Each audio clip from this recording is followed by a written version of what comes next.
आज हम सबसे पहले डिस्कस करेंगे आपका मैथमेटिक्स का सिलेबस, जो कि इस प्रकार हमने लिख रखा है।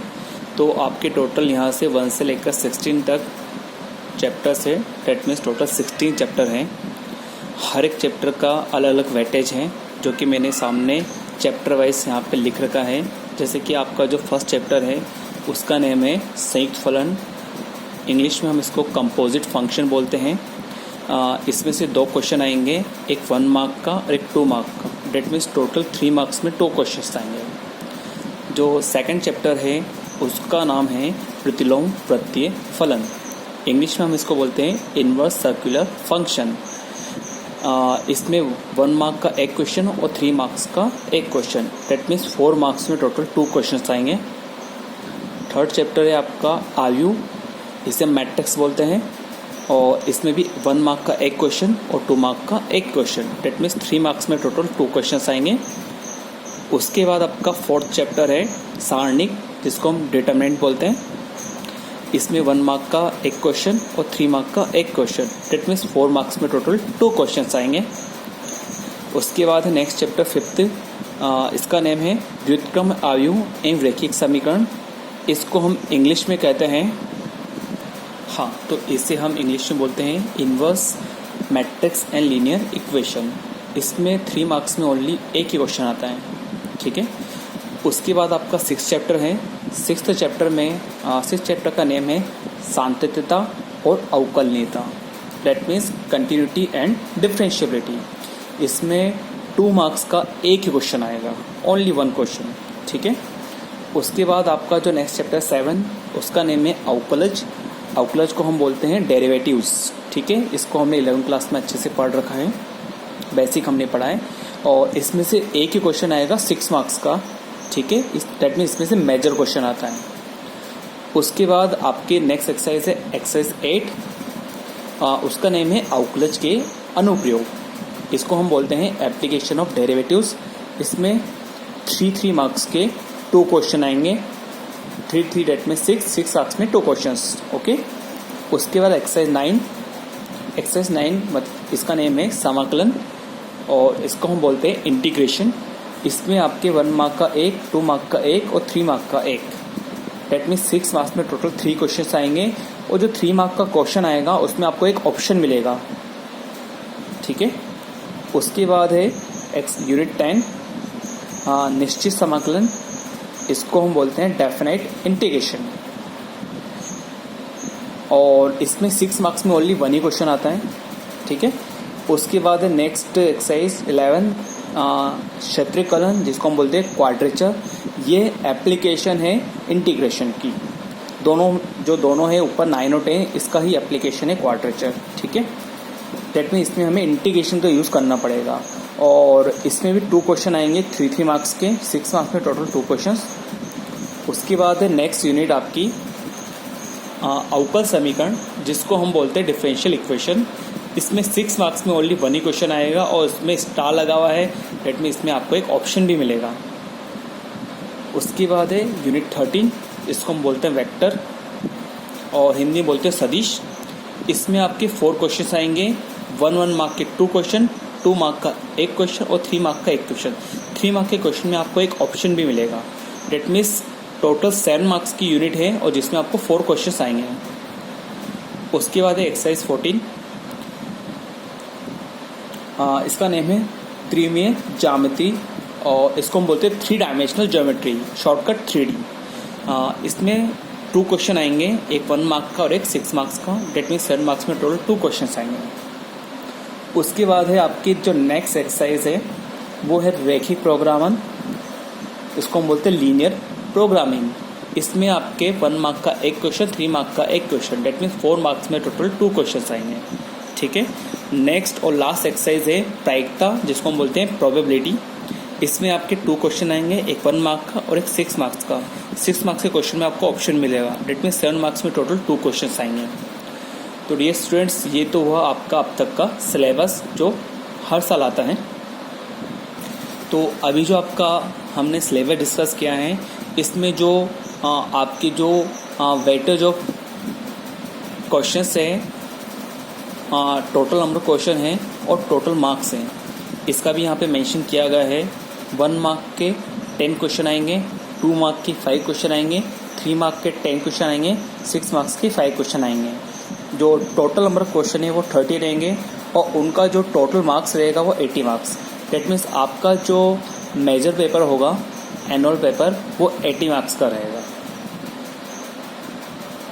सो डियर स्टूडेंट्स, आज हमने अपना सिलेबस डिस्कस कर लिया है मैथमेटिक्स का। तो आज हम स्टार्ट करते हैं।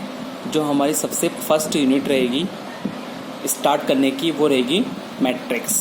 वैसे इसका नंबर 3rd है, लेकिन इसे हम सबसे पहले स्टार्ट करेंगे। सो डियर स्टूडेंट्स, सबसे पहले हमें डिस्कस करना है कि मैट्रिक्स क्या होती है, आव्यूह क्या होता है। तो जो आव्यूह है वो होता है वस्तुओं या संख्याओं का एक आयताकार क्रम विन्यास। इसको अगर हम इंग्लिश में समझें तो इसको हम इस तरह समझ सकते हैं, it is the representation of numbers and elements in a rectangular form. For example,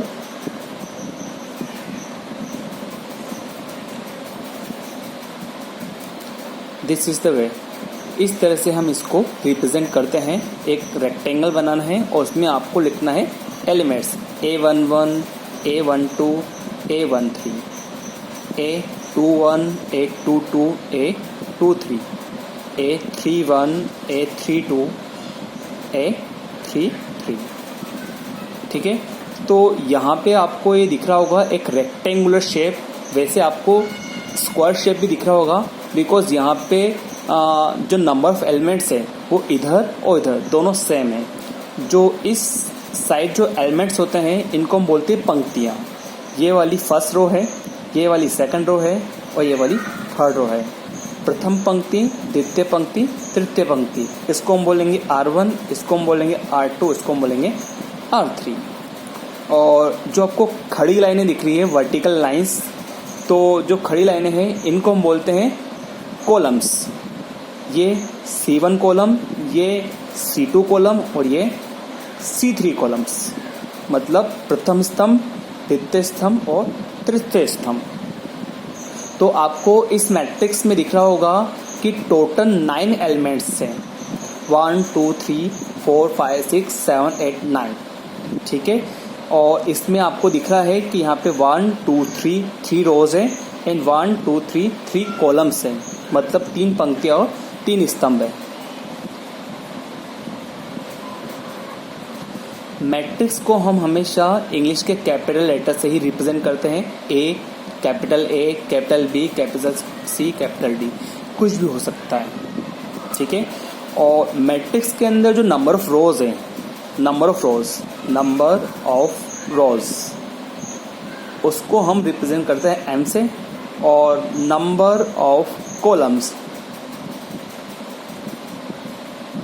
उसको हम रिप्रेजेंट करते हैं N से। ओके, तो मैट्रिक्स में नंबर ऑफ रोज M से और नंबर ऑफ कॉलम्स N से। तो यहाँ आपको जो ऊपर एग्जाम्पल दिख रहा है, इसमें आपको नंबर ऑफ रोज या जिसको हम बोलेंगे पंक्तियों की संख्या, वो कितनी है, यहाँ पे 3 है, और नंबर ऑफ कॉलम्स मतलब स्तंभों की संख्या वो भी 3 है। ठीक है, अब इसके बाद जो आपका नेक्स्ट टॉपिक आता है वो आता है आव्यूह का क्रम। आव्यूह का क्रम, that means order of matrix। तो किसी भी आव्यूह का क्रम जो है वो उसके पंक्तियों की संख्या और स्तंभों की संख्या का गुणनफल होता है।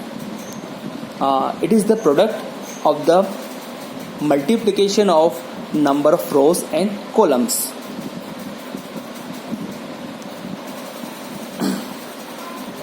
सो डियर स्टूडेंट्स, यहाँ पे जो इसका ऑर्डर है वो क्या रहेगा, M into N।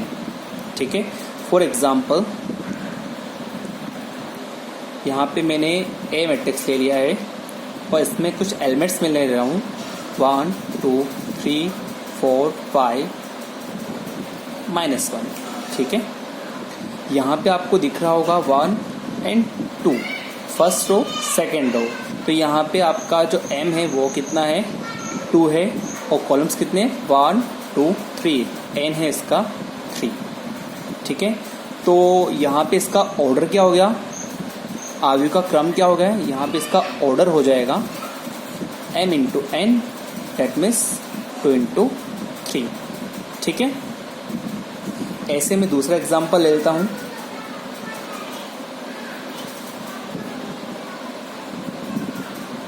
Three minus 1 2 3 4 5। ठीक है, इस एग्जाम्पल में आपको दिख रहा होगा फर्स्ट सेकंड थर्ड रो 3 है एंड फर्स्ट सेकंड 2 रोज है। तो यहाँ पे जो इसका ऑर्डर हुआ वो क्या हो गया,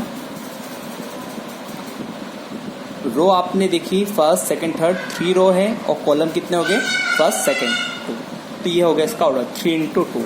आपको यहाँ पे ध्यान ये रखना है कि इन नंबर्स को मल्टीप्लाई नहीं करना है, इसको इसी तरह से रिप्रेजेंट करना है। इसका ऑर्डर ये रहेगा 3 इंटू 2। ऐसे ही जो ऊपर वाला था इसका ऑर्डर क्या रहेगा 2 इंटू 3। ये जो ऑर्डर आया है इसको हम इस जगह भी लिख सकते हैं 2 इंटू 3 और ऐसे इसको यहाँ पे लिख सकते हैं 3 इंटू 2। ऐसे में नेक्स्ट एग्जाम्पल ले रहा हूँ c इक्वल्स टू 1 3 रूट 5 4। ठीक है,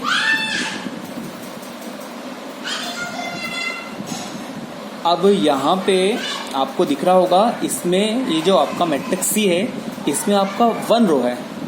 ठीक है, तो 1 यहाँ लिखेंगे और कॉलम कितने 1 2 3 इंटू 3।